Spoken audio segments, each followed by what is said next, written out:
Aujourd'hui, vous êtes au GEIC, la ferme de la ville, exploitation créée dans les années 50 par mon grand-père. Ensuite, il y a eu mes parents. Aujourd'hui, les associés actuels sont ma sœur, mon frère et moi. On a un salarié, une apprentie, un cheptel à peu près de 110 vaches, 225 hectares, 80 hectares de céréales, une grande partie en autoconsommation et tout le reste en foin, regain, prairies, pâture et affouragement. On a installé les robots Lely, le premier en 2009, quand on avait agrandi un bâtiment. Le premier, on l'avait mis, c'était un projet en fait donc de réhabilitation de bâtiments. On n'avait pas énormément de place. Après, on a mis le deuxième en 2015 suite à un nouveau règlement de l'IGPTOM de Savoie qui nous a demandé de changer de race de vache. Et donc avec l'augmentation du cheptel, on était obligé, sur un robot, on était bien plein, on était à 70 vaches. Donc on est passé aujourd'hui à peu près à 95 vaches traites, entre 90 et 95 vaches traites et 2 robots.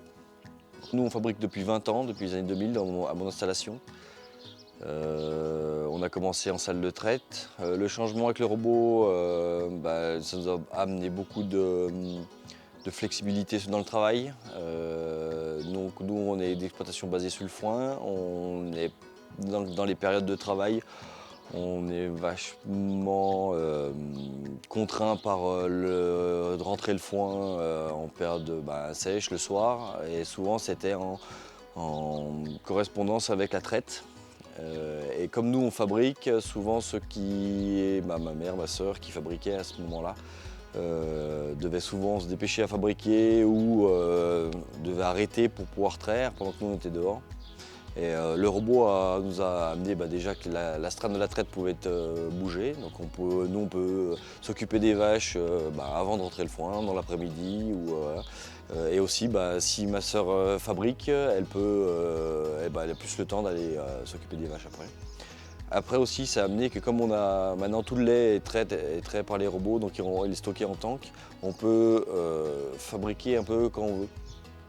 En général, on fabrique le matin à partir de 6h30, 7h. Mais si on veut décaler, on peut. On peut faire plus tôt, on peut faire plus tard. Il n'y a pas d'astreinte d'horaire avec la fin de la traite.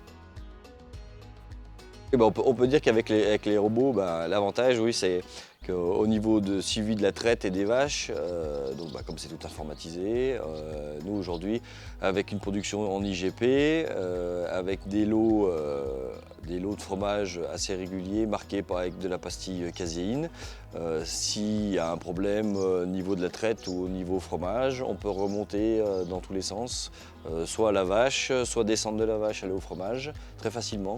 On peut avoir un bon suivi niveau qualité, avec tout ce qui est, nous on a des détecteurs de mammites, on fait très attention aussi à tout ce qui est listeria, salmonelle.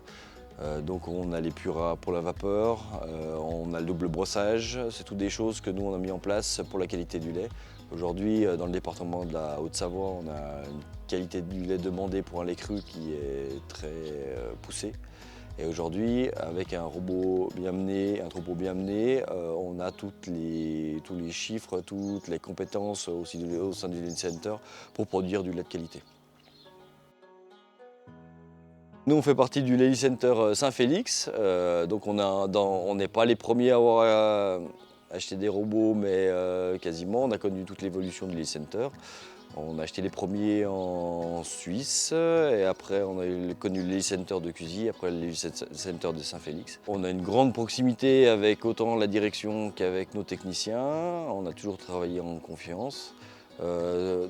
Technicien robot pour la maintenance, nous en fait c'est des techniciens souvent qui sont assez proches de chez nous, donc très facile à avoir et rapide dans leur exécution. Dès qu'on a soit un problème de qualité, soit un problème de robot, on n'hésite pas, on appelle, on a un service de toute façon dans la journée minimum. Après, pour tout ce qui est technicien suivi, on a un suivi une fois par an au niveau des paramètres, tout ce qui est suivi du troupeau et pour mettre en relation avec la qualité du lait. En général, si on a d'autres questions, pareil, On peut appeler à n'importe quand. Tout ce qui est suivi, surtout des programmes, des réglages. Au niveau perspectives d'évolution, nous on sait que, en fait, vu l'évolution aujourd'hui des cahiers des charges qu'on a de nos fromages, on va aller beaucoup sur de la pâture au niveau des animaux. Aujourd'hui, nous, on a pas mal d'affouragement à l'étable. Là, dans les années à venir, il faudra qu'on évolue sur de la pâture. Donc nous, dans l'évolution, aujourd'hui, ça va être sûrement un bâtiment à revoir, neuf. On est, nous, sur des générations de A3 qui, aujourd'hui, ont plus de 10 ans.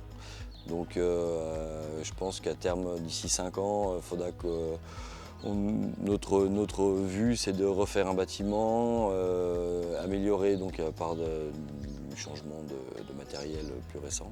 Après, à voir si on aura besoin d'autres technologies. Aujourd'hui, on a un Discovery pour la propreté.